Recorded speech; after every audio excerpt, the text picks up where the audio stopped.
the last word with me, Marya Shakil. It's been over 80 hours since 40 labourers were trapped in a tunnel in Uttarkashi in Uttarakhand. As efforts to drill through the debris to pull out the workers have not succeeded so far, and today protests erupted at the site as many expressed their anger over the delay. Kishore Rawat with this ground report.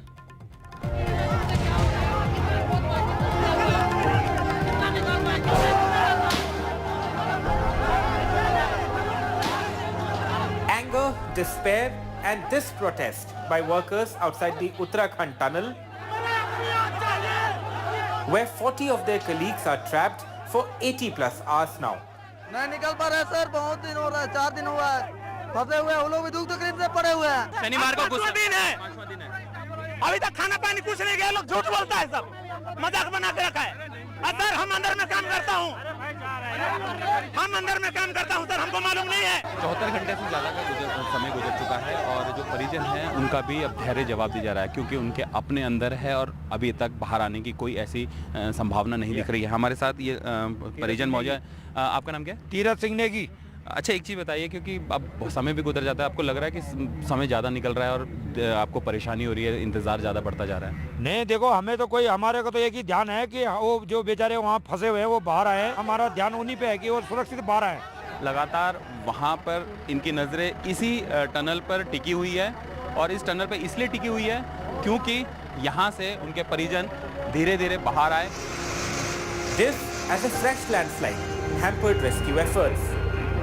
With the drilling machine being used to try and insert steel pipes through the rubble not performing well, officials were forced to postpone the rescue till a new, more sophisticated drilling machine was airlifted from Delhi.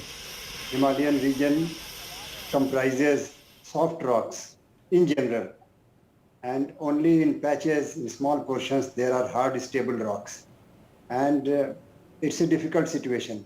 थोड़ा सा जो पत्थर दिखाना चाहूँगा कि किस तरीके से वो मटेरियल पे है। ये थोड़ा मटेरियल ये इस तरीके के पत्थर पे और इस तरीके से चूरा निकल रहा है, क्योंकि हम लगातार जो ट्रक्स बाहर मलबा लेके आ रहे हैं वो इस तरीके का मटेरियल है। ये पूरी तरह से इस तरीके का चूरा अंदर मौजूद है और ये लगातार जो मटेरियल निकल जा रहा है वो इस तरीके का मटेरियल है। पहाड़ की बात करें जो टनल के ठीक ऊपर है, हम ठीक वहाँ पर मौजूद है जहाँ पर ये लोग फंसे हैं। एग्जैक्ट तो नहीं है लेकिन ठीक उसके आसपास ही है। ये पूरा पहाड़ है। ये पहाड़ अगर नीचे से हाइट देखी जाए तो लगभग ये 200 मीटर से ऊपर पहाड़ है और टनल इसके नीचे से जा रही है। A statement by the government company executing the project said all those trapped continue to remain safe and healthy. But as the hours go by, anxiety over their condition is rising. With Kishore Rawat, Bureau Report, NDTV. Arpan Yaduvanshi is SP of Uttarkashi, is joining us on the phone line. Arpan, you all started working on Plan B yesterday. It's been over 24 hours. Even that exercise is taking time.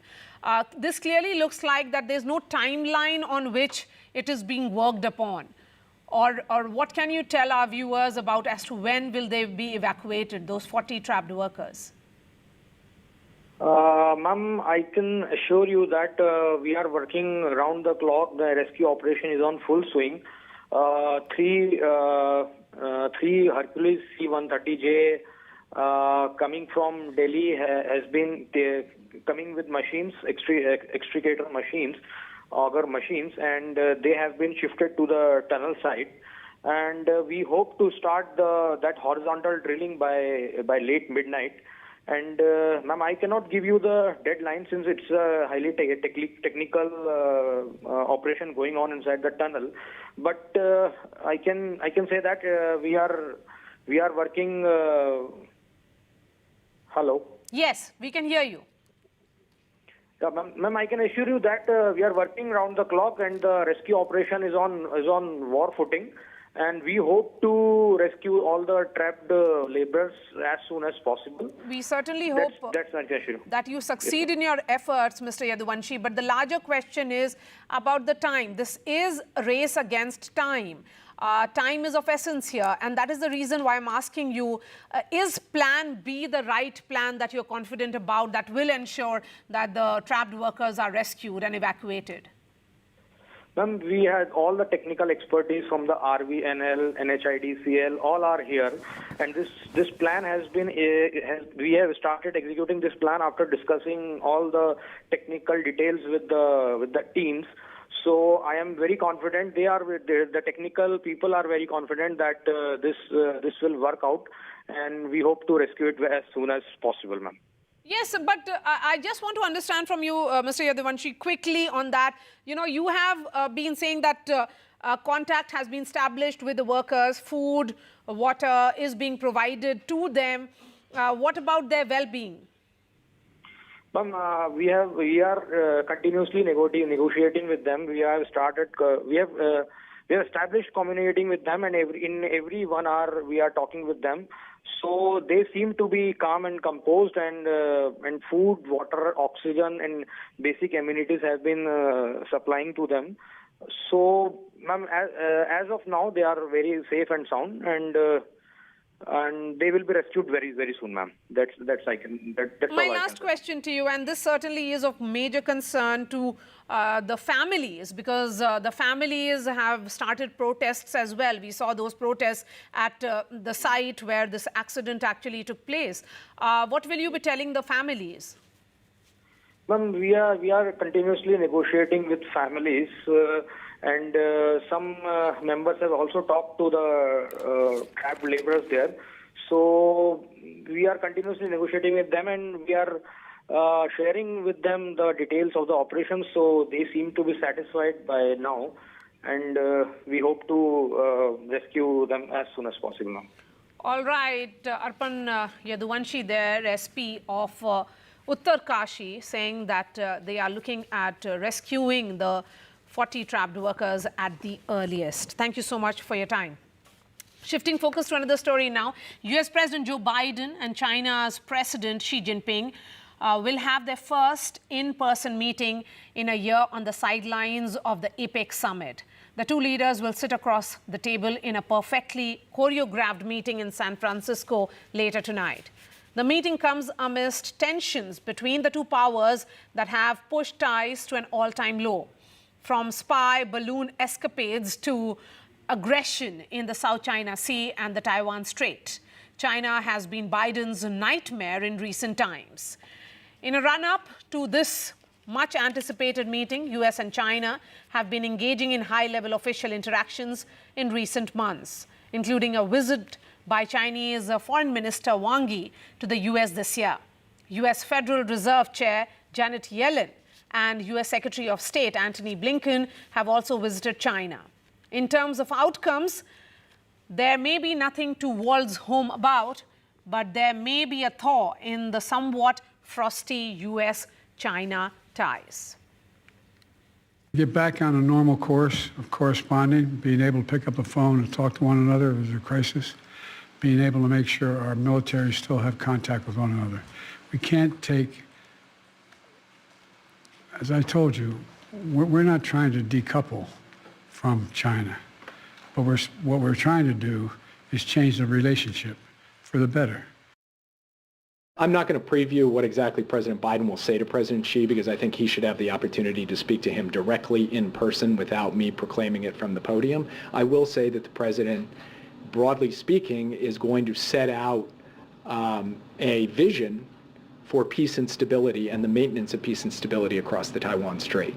The United States has been ready for that entire period to sustain military-to-military communications because we think it's the only responsible thing to do. Having our two militaries in communication is the way you reduce mistake, you avoid escalation, you manage competition so it doesn't veer into conflict. That to us is an absolutely straightforward factor, and no matter what else is happening in the relationship, those military-to-military links should remain intact. That's our position going into San Francisco. Joining me on the show, Andrew K.P. Leung is China expert. We have Raymond Vickery, former U.S. Assistant Secretary of Commerce, and Ashok Sajanhar is former ambassador. I'm going to begin with you, Mr. Vickery. Will President Biden tame the Chinese dragon is the big question that is there on everybody's mind. What are the expectations from this meeting? Well, thanks very much for having me, and I express my concern about the tunnel collapse disaster. I think this is a very important meeting, and the root cause of the problem here is Xi's view of the world, that Chinese expansion in terms of territorial control, both Taiwan, South China Sea, but also including the India-China border, the claims for all of our natural products and so forth. It is this problem which we have to keep from erupting into actual conflict. That's a very difficult proposition because the Chinese view it as an indication of their sovereignty, their right, their position in the world. Nevertheless, the main focus will be on restoring some sort of modicum of communication ties between the militaries. You know, the Chinese basically have cut that off after Nancy Pelosi's visit to Taiwan. We have to keep this from exploding, as has Ukraine, as has Israel, Hamas, and going into a wider war. These are two nuclear powers. You know, the kinds of devastation that could be caused by misunderstanding is virtually incalculable. It would make the 60 million people killed during the Second World War look minor in comparison. So that's the major focus, but that isn't going to be what really comes out of this. There may be some restoration of military communication, but there's a wide range of other issues upon which there can be some progress made, including climate change, including fentanyl coming to Mexico and into the United States. President Biden has a very difficult political position here because we're coming up on election year. The Republicans are adamant that he's soft on China.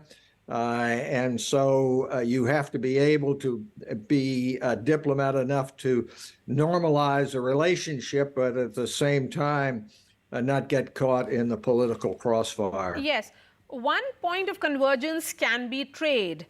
Andrew Kepiling, on the trade front too, things seem to be going south between US and China. Given the state of ties between these two countries, why do you think Xi Jinping agreed to this much anticipated meeting? Let's be clear, between the two leaders, who has been the demandeur for this meeting.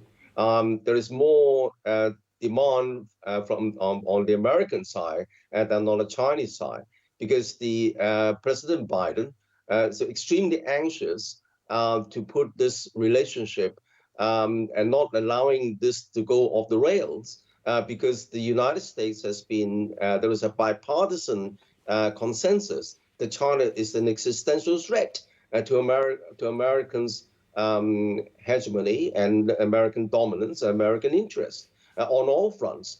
But that's why President Biden has been seen to be pushing China left, right, and center militarily, on a trade, on technology, on semiconductors, on the South China Sea, you name it. But what Biden wants is to prevent this kind of relationship of going off the rail and spiraling into war, because the war cannot be entertained by either countries, because both countries are nuclear powered with long distance delivery systems. That's what President Biden's won, and that's why President Biden has been the demandeur. But as far as China is concerned, this rhetoric about China's expansion is flawed, because China has been consistent in its demands that, of course, Taiwan has always been regarded as a part of China. That's been recognized by the United Nations, and Taiwan is not a nation recognized by the United Nations, and one China policy has been upheld on both sides. But the United States has been pushing China, pushing the envelope, sort of trying to create more diplomatic space for Taiwan, as if Taiwan was a separate country, and then turning Taiwan into a military porcupine. So I think that this very deep-seated differences between the two countries. But like the United States, neither the presidency wants to see that this degenerate into a war, and hence his willingness to come to San Francisco for a direct meeting, just to do Andrew talk over not some of just the Beijing and Washington, which will be trying to ensure that this meeting goes well, and analysts all over the world will be looking at each and every move in that meeting. And that brings me to Ambassador Sajanhar. Ambassador Sajanhar, will the Israel-Hamas war overshadow smoothing out US-China ties? Because there is also another backdrop of another war, Russia-Ukraine war, which is ongoing. Would you say that the geopolitical situation is too overbearing?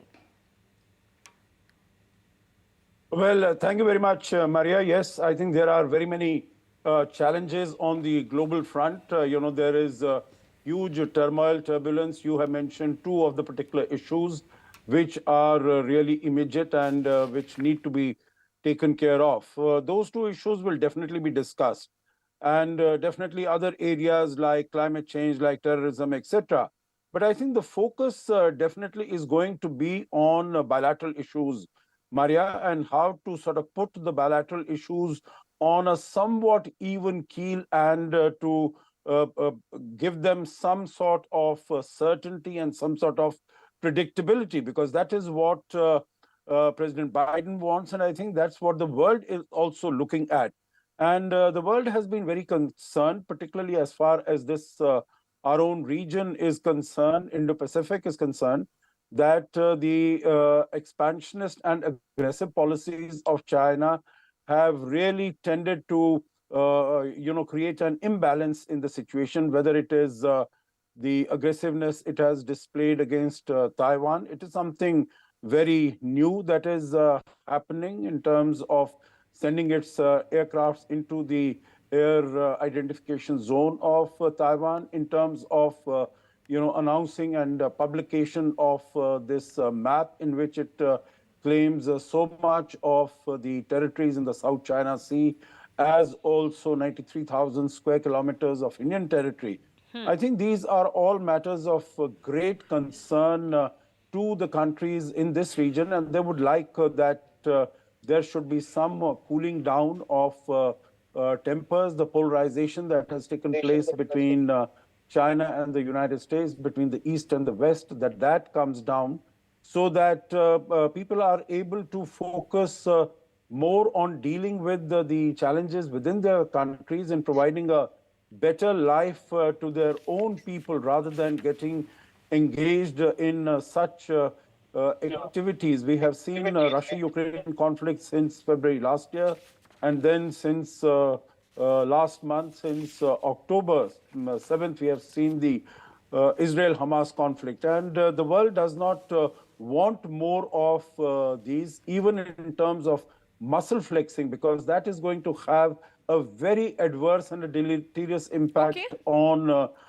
global economy, particularly developing countries. I'm going to take the discussion forward. I would request all the panelists to stay with us, because remember, US is hosting the annual APEC summit of world leaders for the first time since 2011. Leaders from the 21-member Asia-Pacific Economic Cooperation Group will gather in San Francisco to talk about how to better trade and economic growth across the Pacific region. The goal for this year's summit is to try to make APEC economies more resilient, particularly in the face of growing climate issues and following a global pandemic that killed millions of people and strained supply chains.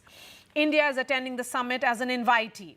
It holds an observer status. Commerce Minister Piyush Goyal is in fact leading this delegation. Since 2015, India has been pushing for APEC membership. It meets all the criteria needed and offers a lot, as well as the fifth largest global economy. India's position as a key economic and maritime power can add heft to this body. It also runs several transnational infra projects in the region that can benefit APEC. As India moves away from protectionism to liberalization, it offers huge markets and a massive labor force.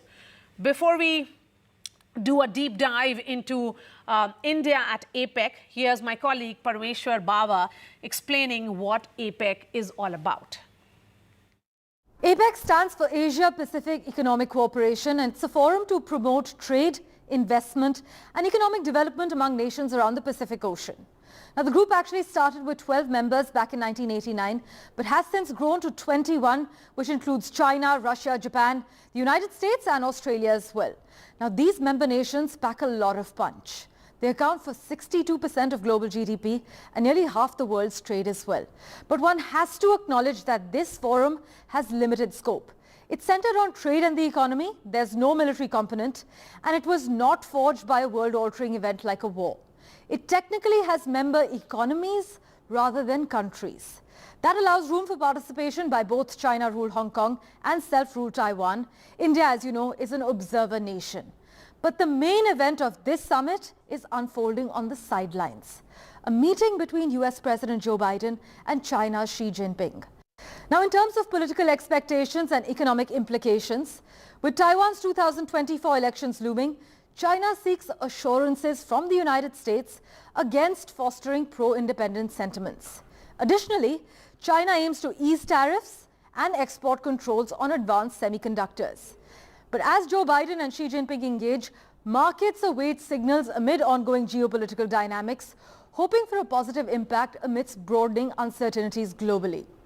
We are also likely to witness friction over the ongoing Israel-Hamas war. The variety of nations involved in this summit have strong views on both sides of the conflict, of the war. Now, typically, at the close of a summit, there is some kind of joint statement by all the nations. But that's not a given this year, in part because of these differences. Let me go back to the panelists and a quick word from you, Raymond Vickery. The perception of India as a protectionist economy has changed, but countries like China will still try to stall this inclusion.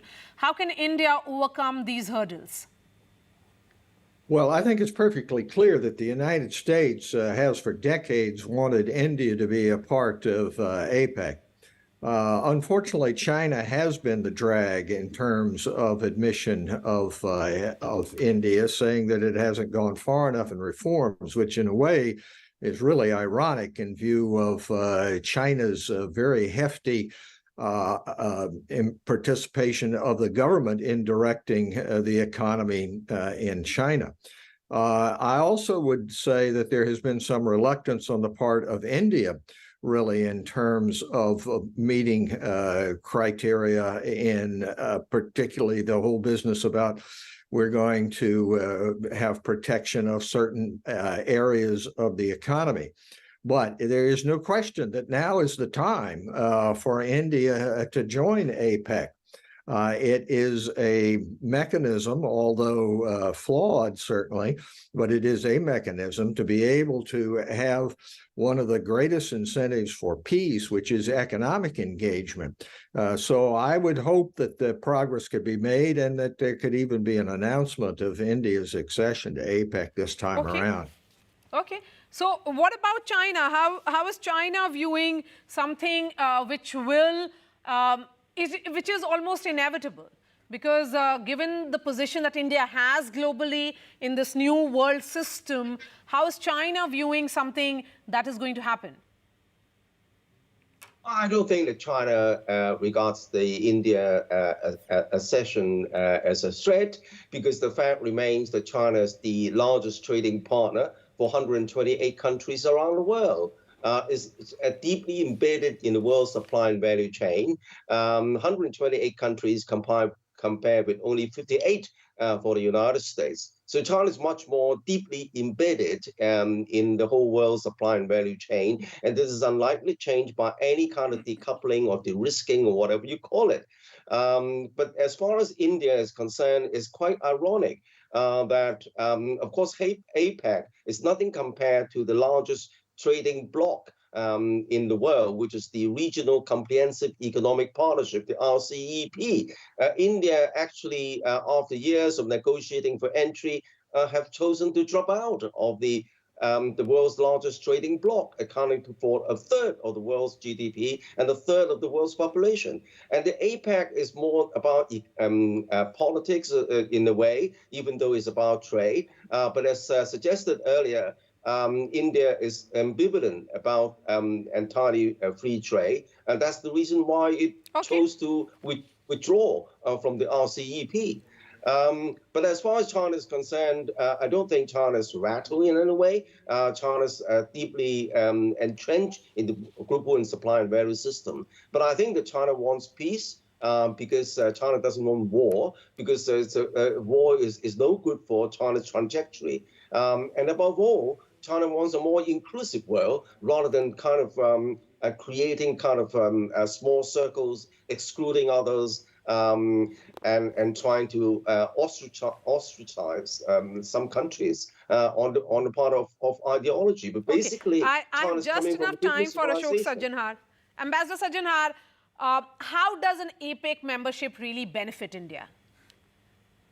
I think India will get another platform, another forum to connect with its partners. And in that sense, when you are talking about Asia Pacific, India is a very integral part of Asia. Nowadays we are using for the broader concept of the Indo-Pacific. But even if you are referring to as Asia Pacific, India is a very integral component of that. Today, India is the 5th largest economy. It is the fastest growing major economy. It is scheduled to become the 3rd largest economy in a few years. So I think it is anachronistic that a trade body which speaks of Asia Pacific, that it does not have India on its rolls. So definitely India should be there. And I think as far as China is concerned, and one of the reasons why, what the gentleman is saying that India moved out of RCEP, is because there are such huge non-tariff barriers as far as China is concerned that they don't permit, there are so many areas in which India has comparative advantage, but because of the NTBs that China has, India is not able to penetrate, India is not able to get an access in that market. And even under the RCEP, China was unwilling to open up its market to Indian products. So even though we started negotiating in 2012, we had to in 2018, 6-7 years after very sincere and serious negotiations, we did not join. But definitely as far as APEC is concerned, India should be on the body because that is a place where policies are decided. It might not be a trade agreement as such. And it benefits the body itself because India is the 5th largest economy in the world, all poised to become the 3rd largest very soon. Thank you so much for your time, Andrew K.P. Leong, Raymond Vickery and Ashok Sajjanhar. That's all from me. We are putting that debate on NDTV.com. I'll be seeing you tomorrow. Thanks for watching.